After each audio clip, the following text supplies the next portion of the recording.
If you wouldn't mind sitting for a moment, we can have a short discussion here. There may be mats and chairs coming, but I have no idea where in the verge they are.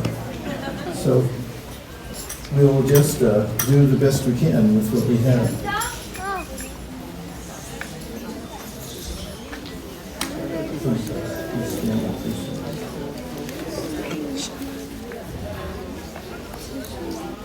Shana means caring.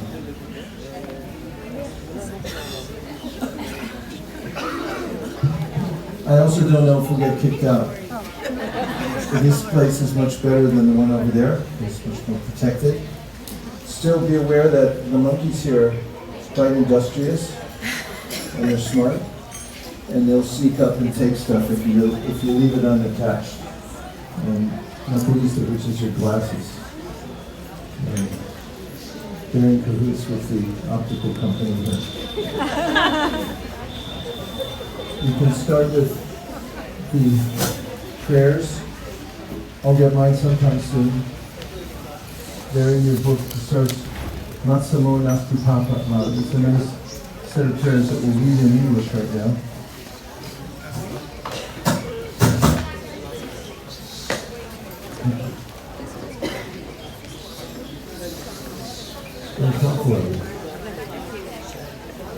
I'll trade it back because I just got mine.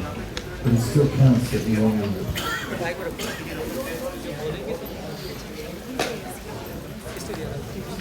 173.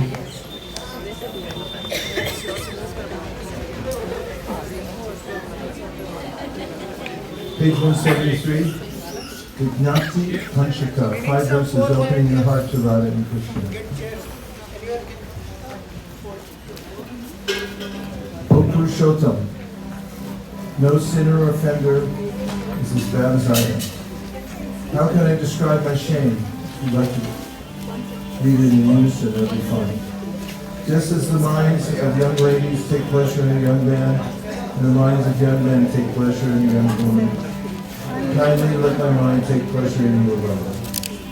Just as the ground is the only support for those whose feet have slipped, you alone are the only shelter for those who are offended. O Srimati Radharani, beloved of Lord Govinda, this is my request.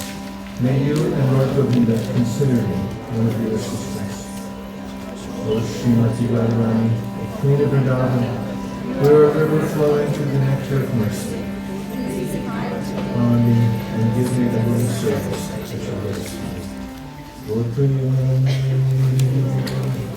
In this place, Srila Mādhavendra Purī, who's a great devotee of the Lord, and notable in our sampradaya, he comes from the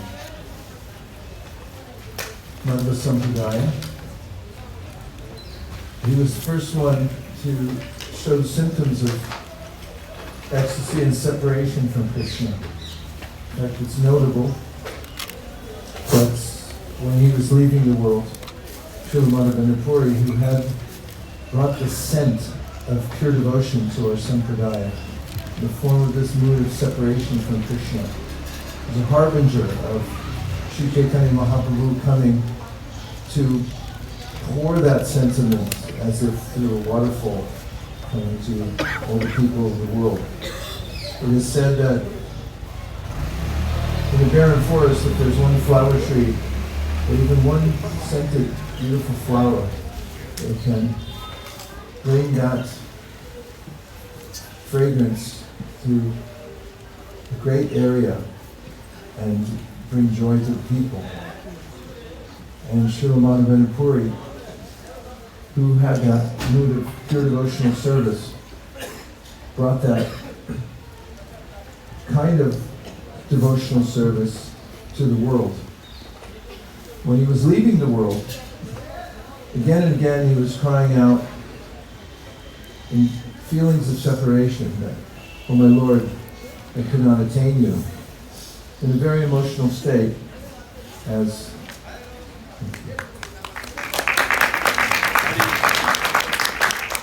pure devotees are apt to manifest. one of his disciples, Srila Ishvara Purī, had attended to all his bodily necessities and constantly kept the transcendental vibration going around him, including when he was leaving the world. Another disciple, who was an unworthy disciple, who later became a bane to the pure Vaishnavas, was Ramachandra Puri. He was also a disciple of Mādhavendra. Arrogance to criticize his spiritual master in his final moments before he left the world. This Ramachandra Puri, upon hearing the laments of his Hare Krishna, I think I lost them both, of his Guru Maharaj, had given him free advice and said, Guru Maharaj, why are you crying in separation? You should be meditating on Brahman. Is everyone okay? Misguided idea that when Mādhavendra Puri was calling out to the Lord in separation in his final days, that there was something amiss. And therefore he chided his spiritual master and said, why are you crying? You should be fixing your mind on Brahman. To which Mādhavendra Puri, according to the Sri Chaitanya Charitamrita, had replied, you rascal, get out of my sight. If I see you when I'm leaving this world, I will not attain the ultimate destination. And later Ramachandra Puri became a professional critic of not just the Vaishnavas, but also of the Supreme Personality of Godhead, Sri Chaitanya Mahaprabhu, because when he came to visit Mahaprabhu, after observing the environment and seeing a few ants, and as Kaviraj Goswami points out, in India, you see ants here, there, and everywhere, don't you? But Ramachandra Puri then made a false case and said, just see, this means that this sannyasi is eating sweets in private, and that's why there's so many ants near his ashram. And at other times he would observe how the devotees were serving prasadam to Sri Chaitanya Mahaprabhu, and he'd criticize the amount that, as he said, was exorbitant. Sannyasi shouldn't eat so much. So Chaitanya Mahaprabhu cut the amount of prasadam he was taking every day in half. And the devotees became extremely, not only morose, but also angry at Ramachandra Puri. But Mahaprabhu said to his followers, he said, what is the harm? He is simply pointing out that a sannyasi shouldn't eat so much. Meanwhile, anytime Ramachandra Puri would come, he would criticize Sri Chaitanya Mahaprabhu and his associates. And after what seemed like a long time, Ramachandra Puri finally decamped. And we should make sure that we're not in the category of the kind of devotee that people celebrate when they leave. That is, oh, they're gone? Yay! We should be the other kind where people are joyful when we come, because we add something, some service, and not criticism. Mādhavendra Puri had blessed Srila Ishvara Puri for his selfless service. This is mentioned in the Gurvashtakam, Yasya Prasadad, Bhagavat Prasado, Yasya Prasada Nagati Kutopi. There's a way in which Vishwanath Chakravarti Thakur writes in the final verse that if one is able to please Krishna's representative, then the pathway for pure devotional service is wide open. Whereas if one displeases, then it can be prohibitive, as it was in the case of Ramachandra Puri.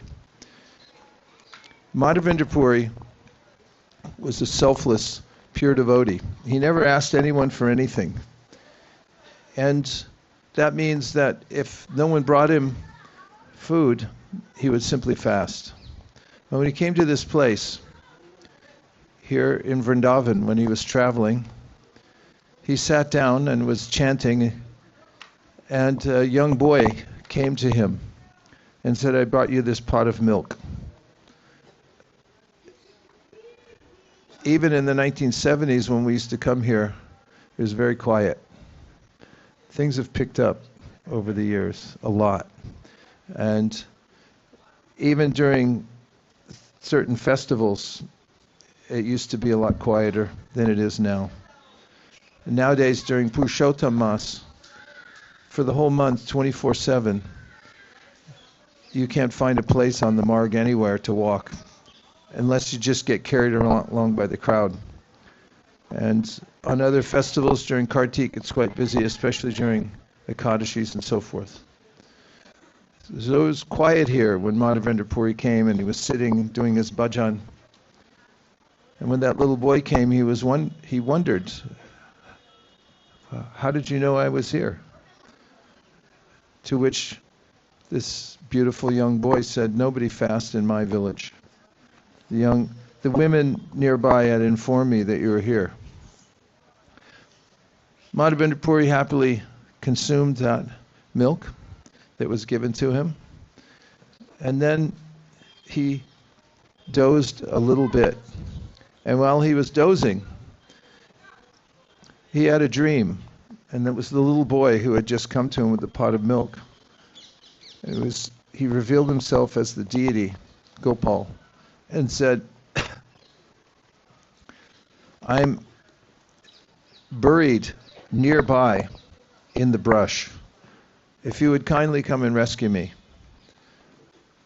I would deeply appreciate it. And when Mādhavendra Puri's dream broke, he went and recruited some of the locals to bring machetes and choppers, and he led them to the place where the Gopal deity, who was non-different from the little boy who had brought him milk, had revealed his whereabouts in the brush. During certain periods in Vrindavan, there were attacks by outsiders who would come and try to demolish temples or damage the deities. So at those times, the pujaris in emergency would take the deities and put them in hiding wherever they could. So Gopal revealed that he had been in the brush, hidden for a long period of time. When Mādhavendra Purī led the townspeople there, they went right to the exact place and chopping through the brush and then finding a place where they should dig by his indication. They found the beautiful deity. And Srila Mādhavendra Purī then started a temple. How did he start it? He just had a couple of slabs of stone. This is, Prabhupada points out, how one starts a devotional community. A couple slabs of stone. He placed the deity there. And when the people of Vrindavan saw how beautiful this deity was, they all voluntarily, spontaneously began to bring foodstuff, different kinds of bhoga. Some people brought rice, some people brought milk, some people brought puris. And then somebody came and helped to build a structure around the deity. And then two Bengalis, Paka Brahmanas, came. They just happened to come at that time. And Mādhavendra Purī could see that they were first class, and he employed them in the worship of Gopal, deity. And as more people came and the temple built up, it became a festival every day, worshiping the deity. And then in a dream, Gopal told Mādhavendra Purī that, I was in the brush here in the Vraj. This is the hottest inhabited place on earth, Govardhana. Gets up to 140 degrees in the summer. That's Fahrenheit. 140 degrees. So he said, my body's still hot. I need sandalwood. And sandalwood wasn't so easy to get at that time. You had to go down south. To procure sandalwood, you also had to have government permit to get it and carry it, as it was so rare and expensive. So Mādhavendra Purī made the trek all the way down to the south, and when he was on his way to procure sandalwood, he came to the temple of Gopinath. And there he had seen the beauty of the Gopinath deity. And then he noticed that there was sweet rice, kheer, that was the pujaris were offering to the Lord.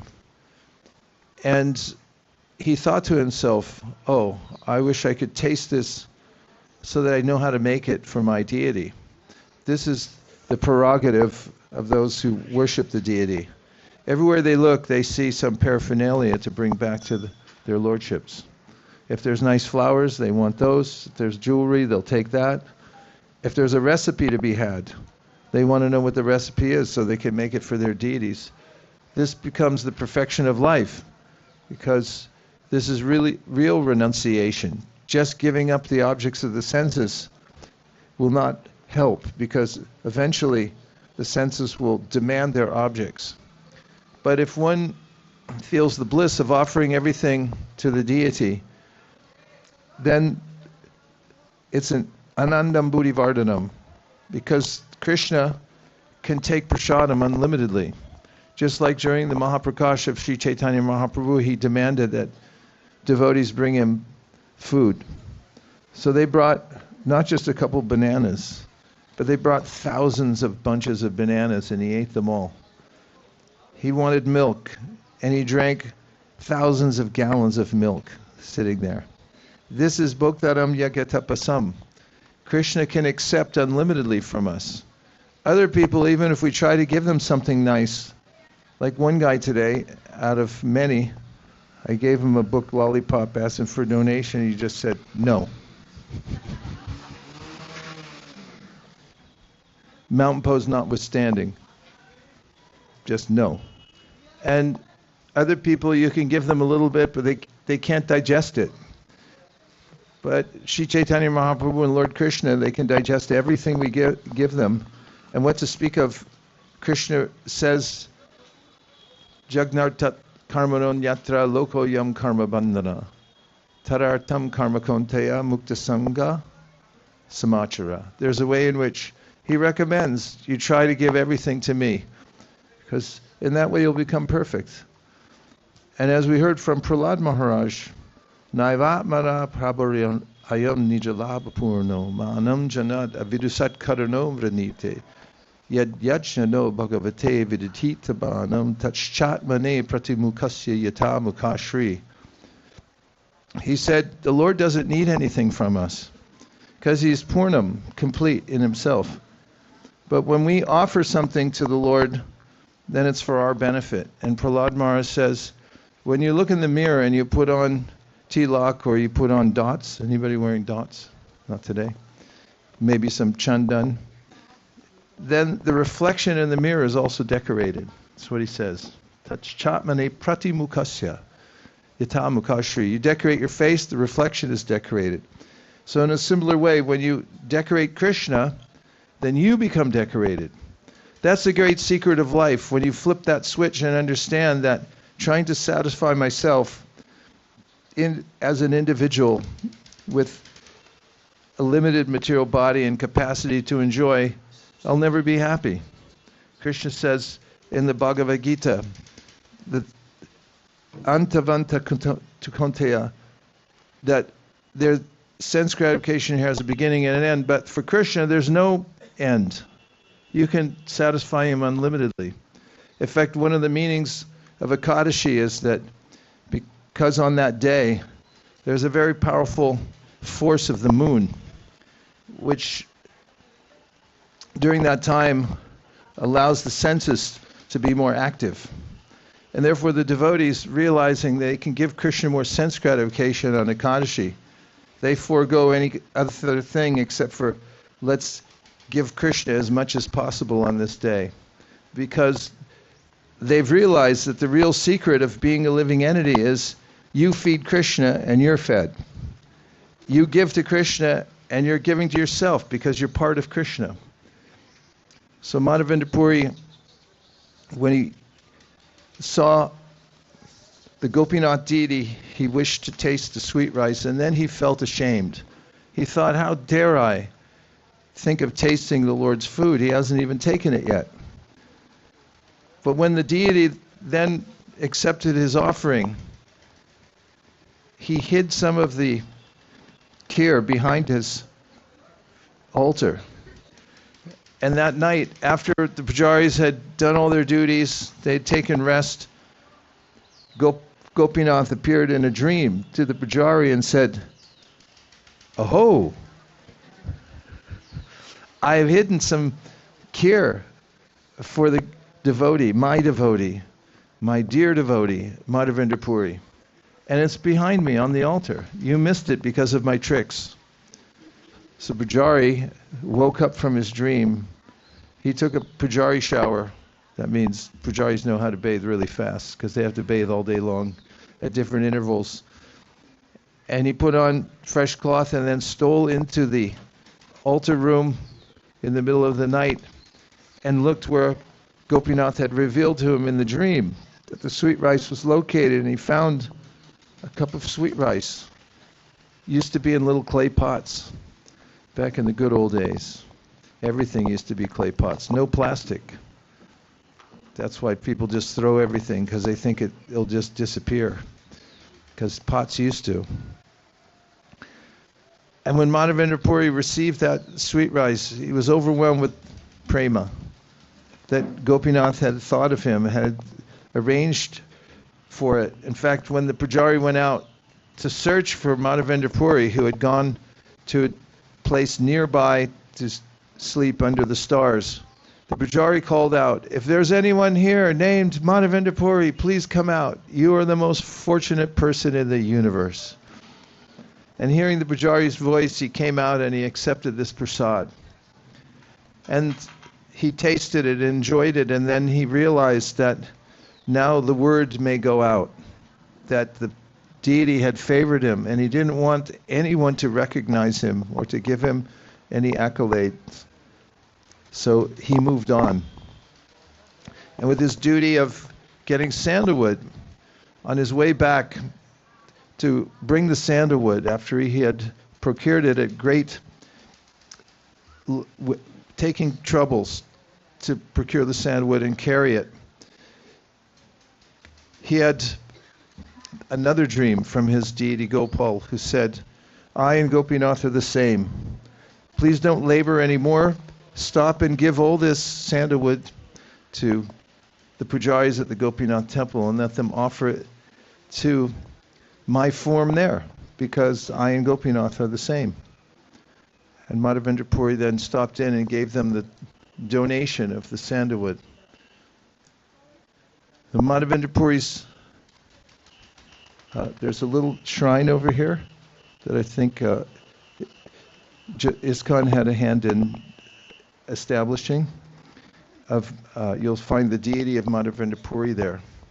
And of course, Govinda Kund, where we are now, is one of the jewels decorating Govardhana Hill. When you walk around Govardhana Hill, you'll find that there are hundreds of kunds.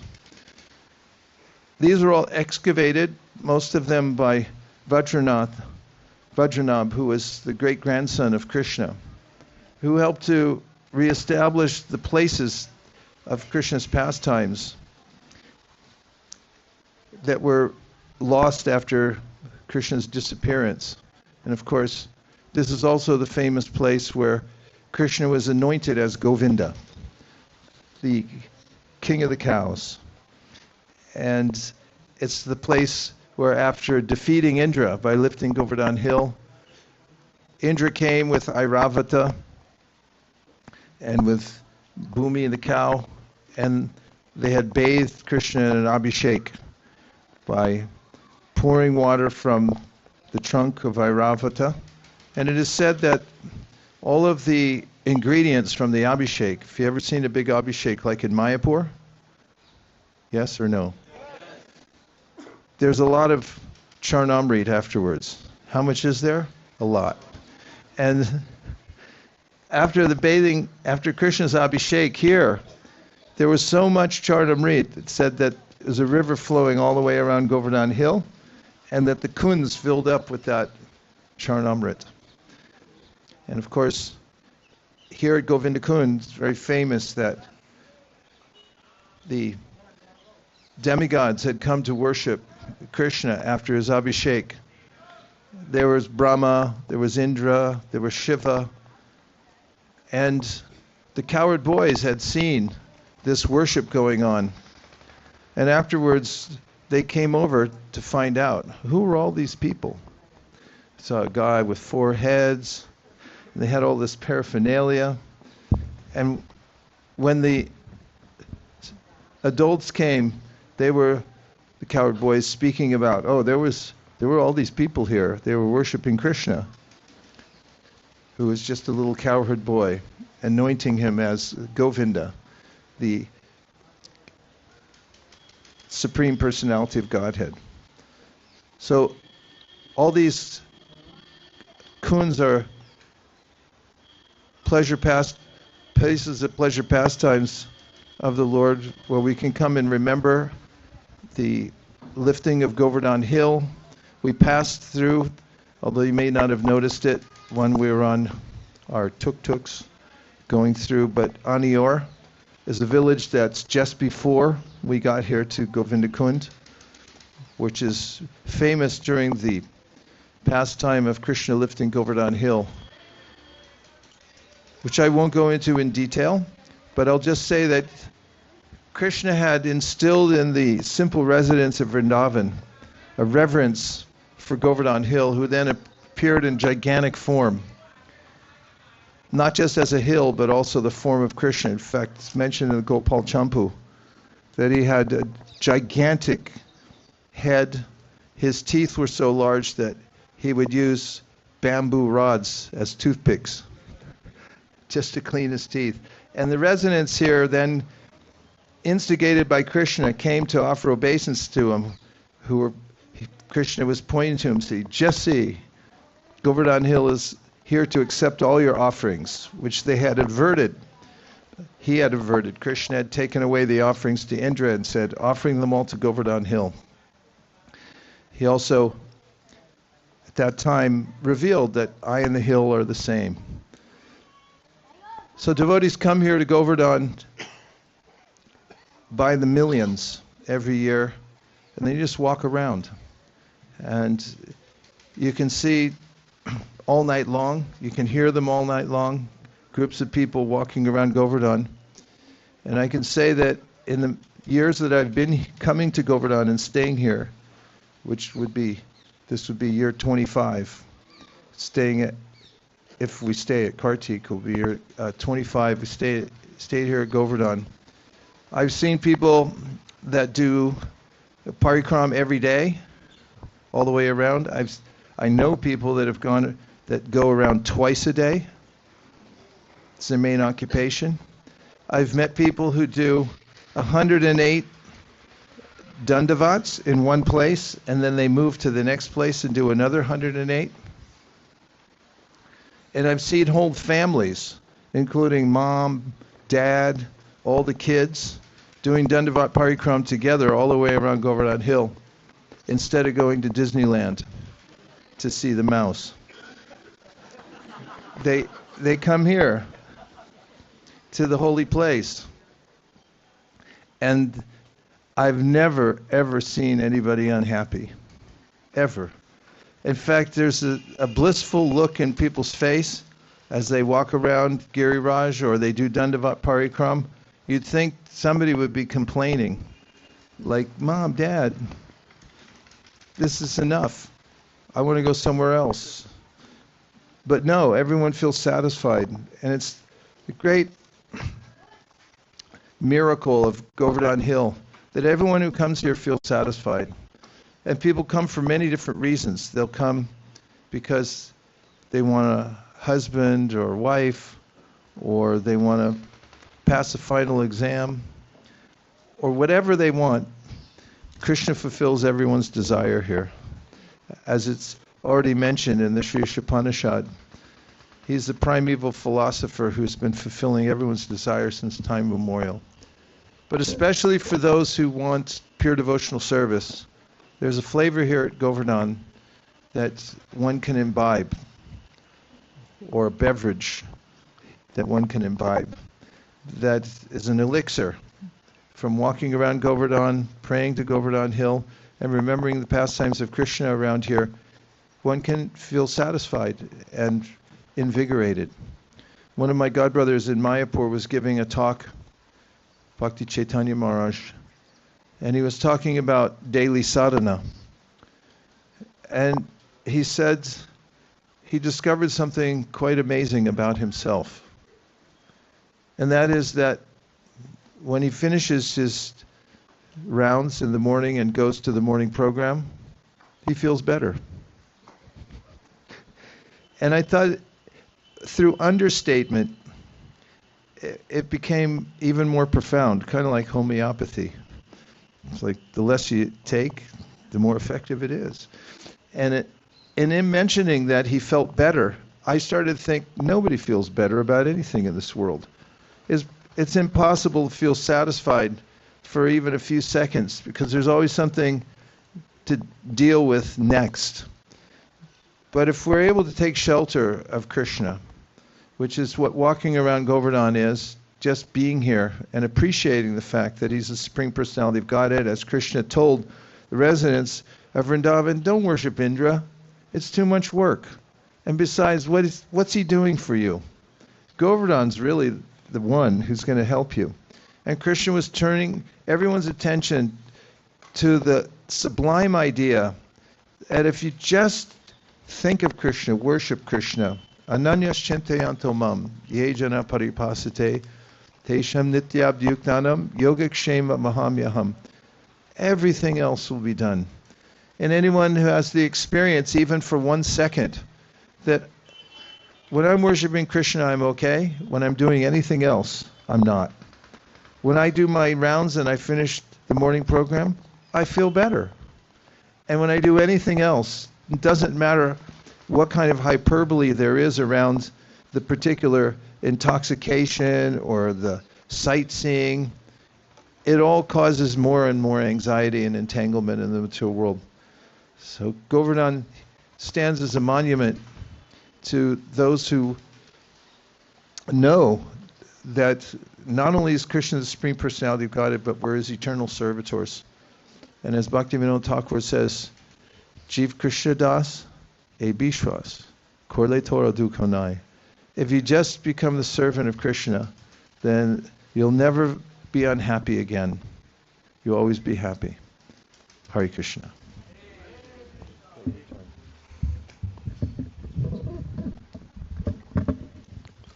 Thank you, Vaisesika Prabhu. Just a couple of thoughts about Mādhavendra Purī. You know, in our sampradaya, what's it called? Brahma Madhva Gaudiya. Yeah. In the Madhva line, some of the Madhva people don't accept our sampradaya for the reason that Madhvacharya's sannyas name was Anandatirtha. And in their line, most of the sannyasis, particularly those who are in charge of the service of the deities in their mutts, they're all sannyas name is Tirtha. So then how's this Ishwara Puri? It's not a Tirtha. How can he be in the Madhva line?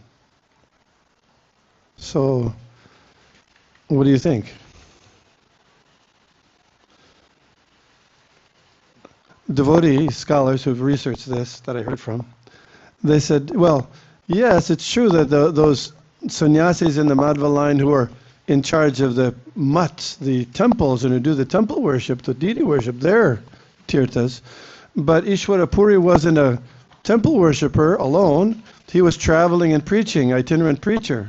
Parivrajak Acharya. And for those, they didn't have the last name, the sannyas name Tirtha. They could be Purī.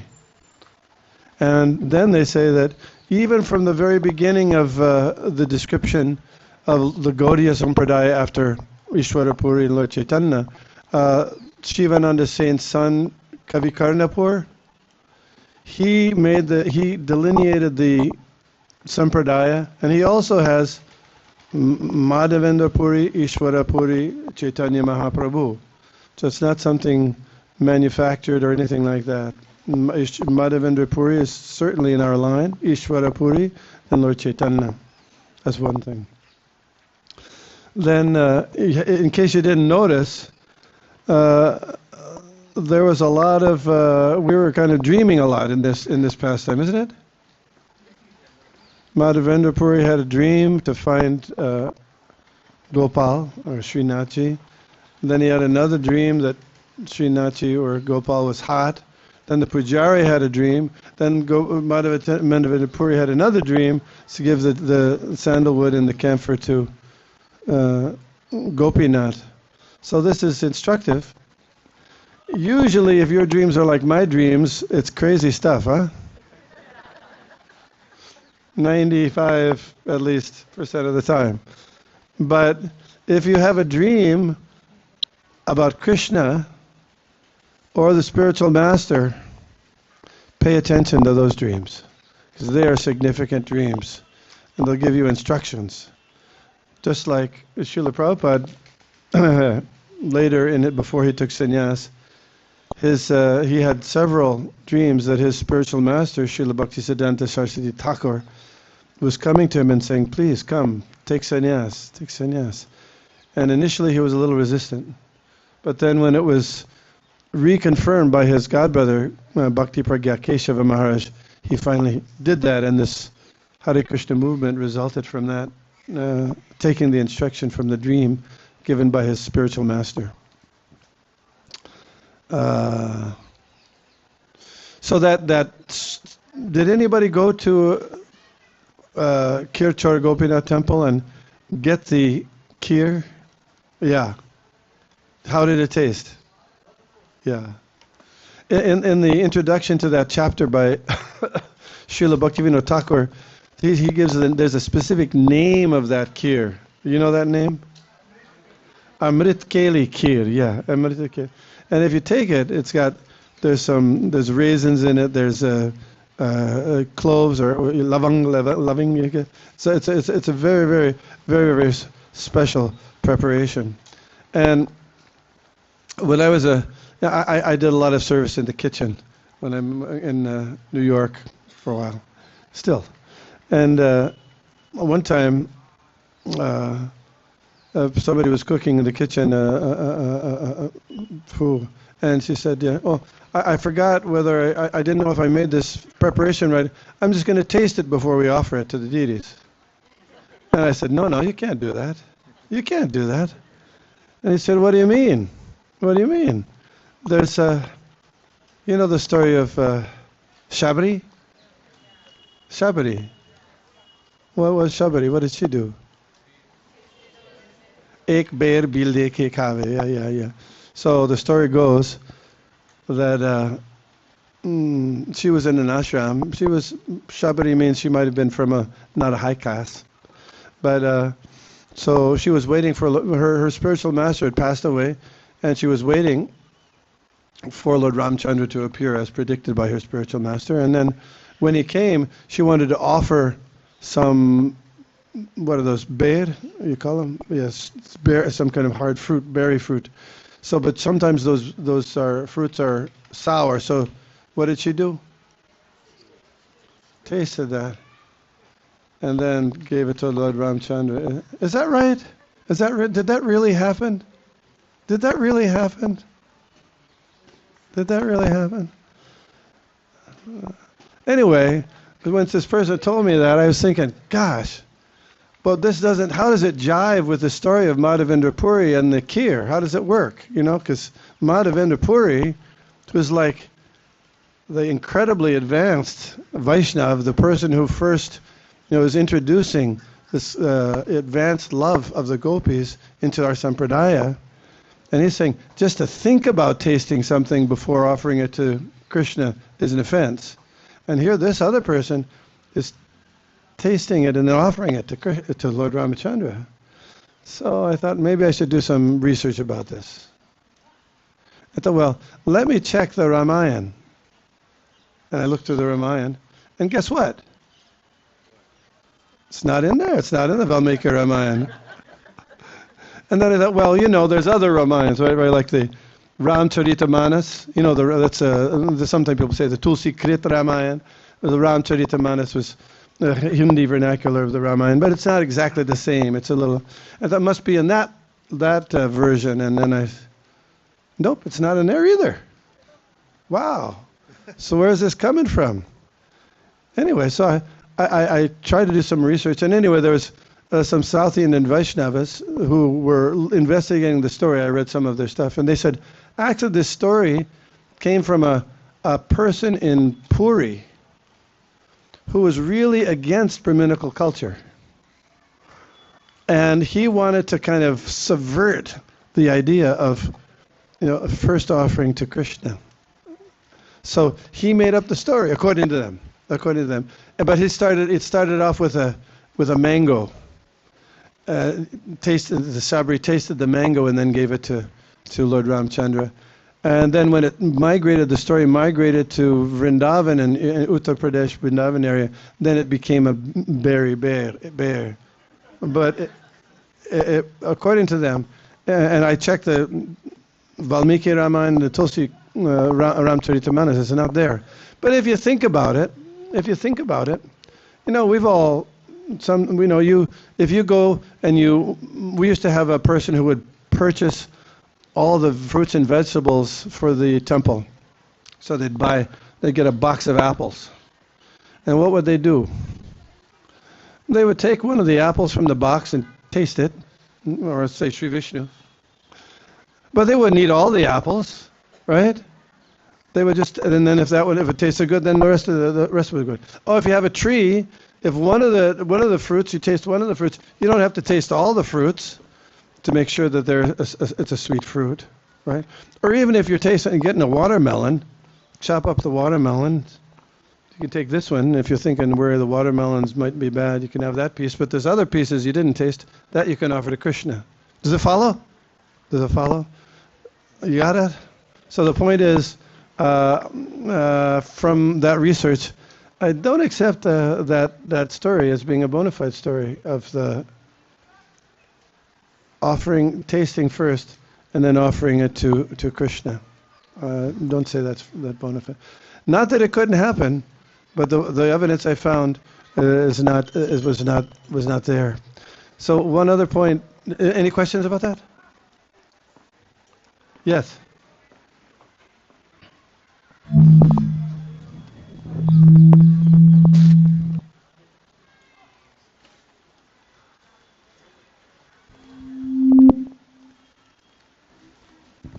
Hare Krishna.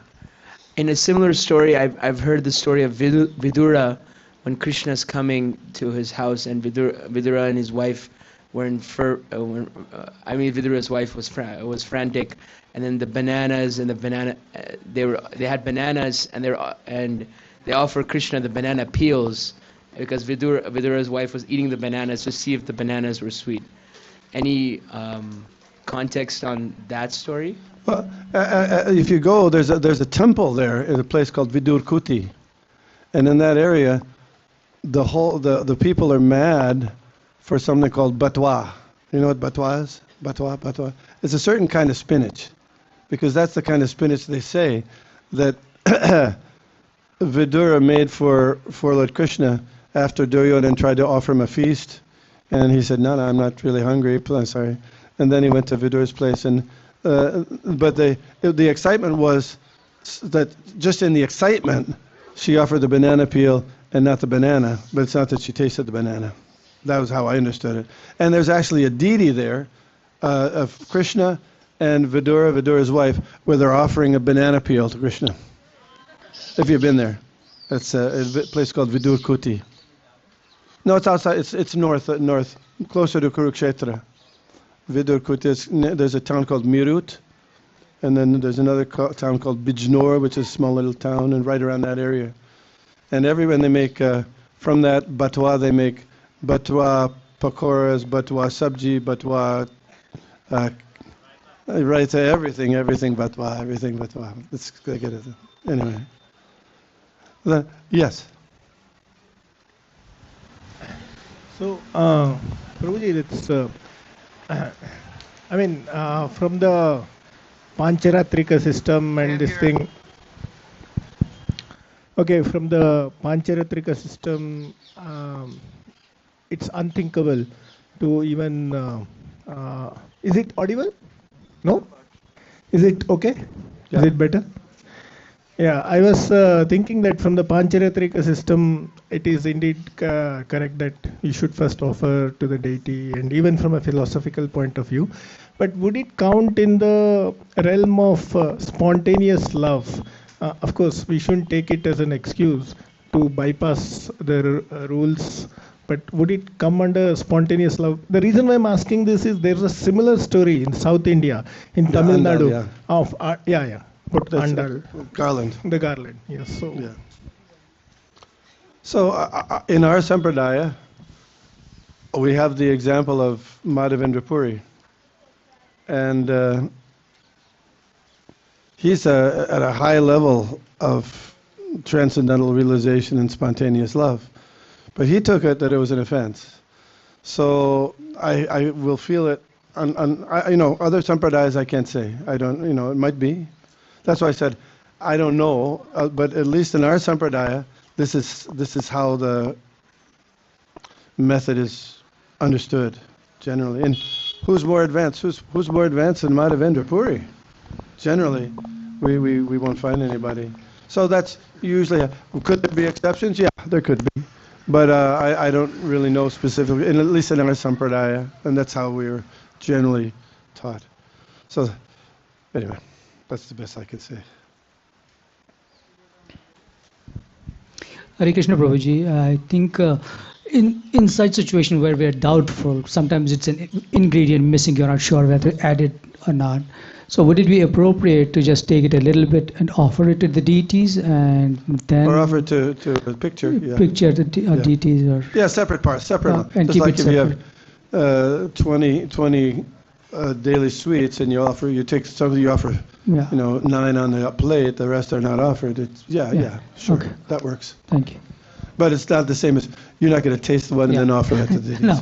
You got it. Anyway, these are this. You can understand. You can see I'm a kitchen guy a little bit. That's how.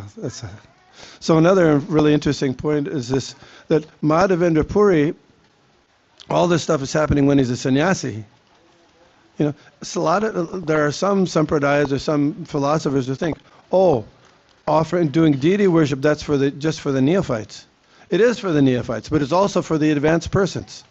And even beyond that is the promulgation of the Harinam Sankirtan and spreading Krishna consciousness through Bhagavat Marg. So both are required, and of the two, the preaching or Bhagavat Marg is more important, but that doesn't mean that the deity worship is less important. So when Lord Chaitanya first took sannyas, these are the first stories he heard about Shakshi Gopal, about Kirachari Gopinath, understanding the wonderful nature of doing service for the deities. And the 6 Goswamis, renunciants, they had a lot of jobs in Vrindavan given to them by Lord Chaitanya, but one of those jobs was to establish the temples.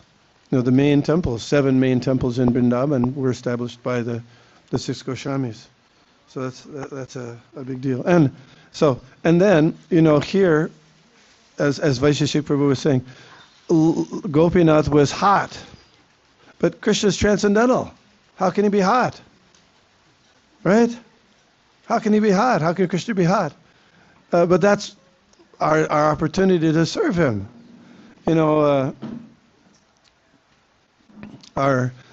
devotee who used to be the pujari in Delhi was saying that she was in the hot time of Delhi, when it was very hot in the summer, she had a fan directed to the deities there. And then Srila Prabhupada was having darshan. So she thought, okay, well, let me go to darshan and have to leave my service for a few minutes, for a half hour. But she thought, well, if I leave the fan on the deities, then that fan might blow their crown off. So let me turn the fan off, at least while I'm in the darshan. So as soon as she gets in the darshan, Srila Prabhupada says, guess what? I think the deities are hot. True story. So she went back and turned the fan back on. And there's another story that Satchidananda Swami tells about. When he was a new devotee, he'd come to see Srila Prabhupada in London.